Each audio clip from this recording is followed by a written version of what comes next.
ठीक है। तो एवरेज पावर की वैल्यू क्या आई थी, Im² अपॉन R अपॉन √2। कैसे, हमने कहा था साइन स्क्वायर ओमेगा टी की एवरेज वैल्यू क्या थी, तो हम बोले 1/2। ये सिंबल बता रहा है एवरेज वैल्यू, ठीक है। तो हम बोले थे यहाँ पे एवरेज पावर की फॉर्मूला क्या बनेगा, तो लिखेंगे हम लोग I² m upon R divide by 2, ठीक है। तो हम लिख सकते हैं यहाँ पे ये किसके लिए है, हमारा एवरेज पावर AC के लिए है। AC यानी अल्टरनेटिव करंट में एवरेज पावर की वैल्यू ये आती है, ठीक है। अब आगे बढ़ते हैं, expression for the AC power in terms of the DC power. अब हमें निकालना है, ये है DC के लिए पावर का फॉर्मूला है I²R, ये है एवरेज पावर AC में Im² अपॉन R अपॉन √2। तब निकालना है हमें AC power in terms of the DC power. The special value of the current is defined which is the RMS current. बोल रहा है कि इस केस में हमें, क्योंकि यहाँ पे I की पावर कुछ और है, कुछ और कहने का मतलब है कि मेरे कहने का मतलब है कि ये जो पावर की वैल्यू होती है ना I² इंटू R DC में, और यहाँ हम लोग पढ़ रहे हैं P इक्वल्स टू होता है Im² अपॉन का 2 इंटू R, ये हो गया AC में। तो R तो दोनों में सेम है, बस करंट का वैल्यू अलग अलग आ रहा है। तो हम यहाँ लिख सकते हैं I² इक्वल्स टू हो गया Im के स्क्वायर के अपॉन 2 के इक्वल। अगर दोनों को कंपेयर करें, P सेम है, R भी सेम है, तो बसा क्या, ये चीज़ इक्वल हो जानी चाहिए। तो इसको हम लोग बोलते हैं I is equals to IRMS। लेकिन IRMS कैसे निकलेगा, तो हमें इसका रूट मीन स्क्वायर लेना पड़ेगा। तो लिखेंगे square root on the both the side, square root on both the side. तो क्या होगा वैल्यू, तो हम लिखेंगे यहाँ पे under root of I² equals to under root of Im का स्क्वायर अपॉन 2। तो वैल्यू हो गई I is equals to Im upon √2, ठीक है। अब यहाँ से वैल्यू क्या होंगे, हम बोलेंगे I इज इक्वल्स टू किसके है, तो बोलेंगे I RMS के इक्वल है। इसको क्या बोलते हैं हम लोग, रूट मीन स्क्वायर स्पीड बोलते हैं, इसको करंट बोलते हैं, root mean square current, root mean square current, इसलिए नाम बढ़ा इसका square root mean square current, ठीक ना। इसकी वैल्यू कितनी आई, बोलेंगे हम लोग Im अपॉन √2 के इक्वल है। तो हम लोग इसको बोलते हैं peak amplitude of A current and √2 इसका एक कांस्टेंट टर्म से डिवाइड हो रहा है। अब आगे बढ़ते हैं, the RMS value of the current is called effective value of varying current और a voltage, it is equivalent to a DC voltage. बोल रहा है कि हमने जो I निकाला है IRMS, वो I के इक्वल है। तो ये IRMS है AC करंट के लिए, और I जो है वो DC करंट के लिए, दोनों वैल्यू आपस में इक्वल है। लेकिन ये इक्वल तब होगा मैग्नीट्यूड में, तो जब बोलेंगे कि IRMS की वैल्यू Im अपॉन √2 होगी और I की वैल्यू I ही होगी।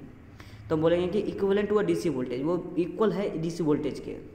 That is the lamp is connected to a 12 volt battery of a RMS AC supply with a same brightness of connected to a steady voltage of 12 volt of DC supply.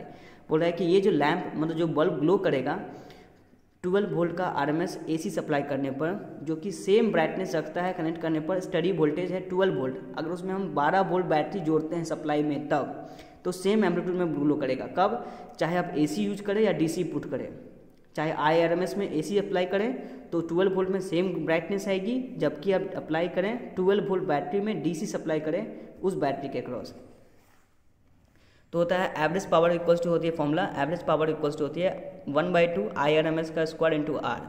ये formula बना IRMS square into R। कैसे, देखते हैं।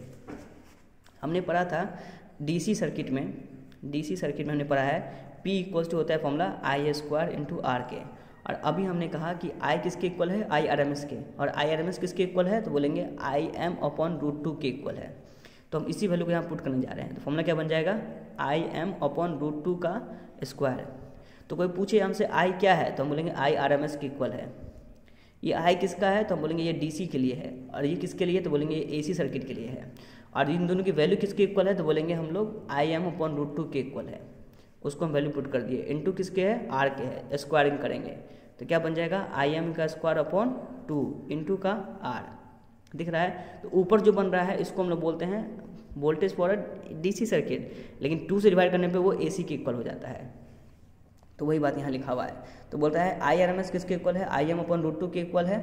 तो √2 को हम ऊपर divide करते हैं, तो हम जानते हैं √2 की वैल्यू क्या होती है, तो हम बोलते हैं 1.414 होती है। तो 1/√2 क्या होती है, तो बोलते हैं 0.707 आती है। आपने कैलकुलेटर में इस्तेमाल करके आप देखिएगा, चेक कीजिएगा, वैल्यू सही आएगी। तो बोलेंगे 1/√2 की वैल्यू आ गई 0.707, तो उतना टाइम्स हो जाएगा IM के, क्योंकि 1/√2 की वैल्यू क्या है 0.707 है। तो P एवरेज कितना आ गया, बोलेंगे IRMS का स्क्वायर इंटू आर के, तो आई स्क्वायर इंटू आर के इक्वल हो गया। VRMS क्या हो गया, formula V equals to VM/√2। बोल रहा है कि चूंकि हम जानते हैं ओम्स लॉ से, we know that Ohm's law कहता है V is proportional to I, यानी वोल्टेज जो है वो करंट के डायरेक्टली प्रोपोर्शनल है। तो अगर हम निकाले हैं फॉर्मूला, क्या निकाले हैं अभी हम लोग, I निकाले हैं, I equals to IM upon का √2 निकाले हैं। कब, ये कौन सा I है, तो बोलेंगे IRMS है। ठीक है, IRMS की वैल्यू क्या निकली, IM upon √2, small letter I है। तो बोला सिमिलरली हम ये भी कह सकते हैं कि जो VRMS होगा वो भी किसके इक्वल होगा, तो बोलेंगे VM अपॉन √2 के इक्वल होगा, क्योंकि हम जानते हैं कि यहाँ पे I का फॉर्मूला क्या होता है, तो बोलते हैं IM sin ओमेगा t होता है, और V का फॉर्मूला क्या होता है, बोलते हैं VM sin ओमेगा t होता है। तो हम क्या देख पा रहे हैं कि वोल्टेज और करंट दोनों को कैसा है, साइन का फंक्शन है, और दोनों का एम्पलीट्यूड क्या है, IM और VM है। हम IRMS निकाले वैल्यू क्या आ रही है, तो बोलेंगे IM अपॉन √2 आ रही है। VRMS भी क्या होगा, VM/√2 होगा, क्योंकि दोनों का फेज भी सेम है, पीक भी अलग अलग है, तो पीक के रिगार्डिंग दोनों का वैल्यू भी अलग अलग होगी। आ रही है बात समझ में।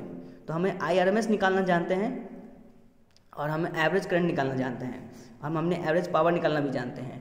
तो इससे समझ में आता है कि सर्किट में इससे ऊपर क्वेश्चन नहीं बनता है। सिर्फ अगर हम बात करें तो हम बात कर रहे हैं resistance connected with a circuit, ठीक है, यानी सर्किट में सिर्फ रेसिस्टेंस कनेक्टेड हो, इससे ऊपर का आपका कोई क्वेश्चन नहीं पूछा जाएगा एग्जाम में। हम क्वेश्चन भी डिस्कस करेंगे अपने आने वाले क्लासेस में, ठीक है। अब कहता है for the expression that IM equals to VM upon R, मैंने कहा था कि ओम्स लॉ के मुताबिक I होता है V अपॉन आर के इक्वल, तो IM की वैल्यू मैंने पुट कर दिया IM upon √2 equals to VM/√2 into R, तो यहाँ से फॉर्मूला बन गया IRMS equals to VRMS upon R के, ठीक है। I equals to V upon R, तो V equals to I into R, बोलते हैं VRMS किसके इक्वल है, तो V के इक्वल है, जो कि DC ये AC के लिए है। अगर IRMS I के इक्वल है तो हम लोग बोल रहे हैं इसको AC के लिए है, ये दोनों चीज़ AC के लिए है, ठीक है। तो हम जानते हैं कि हम कर सकते हैं अभी चीज़ें।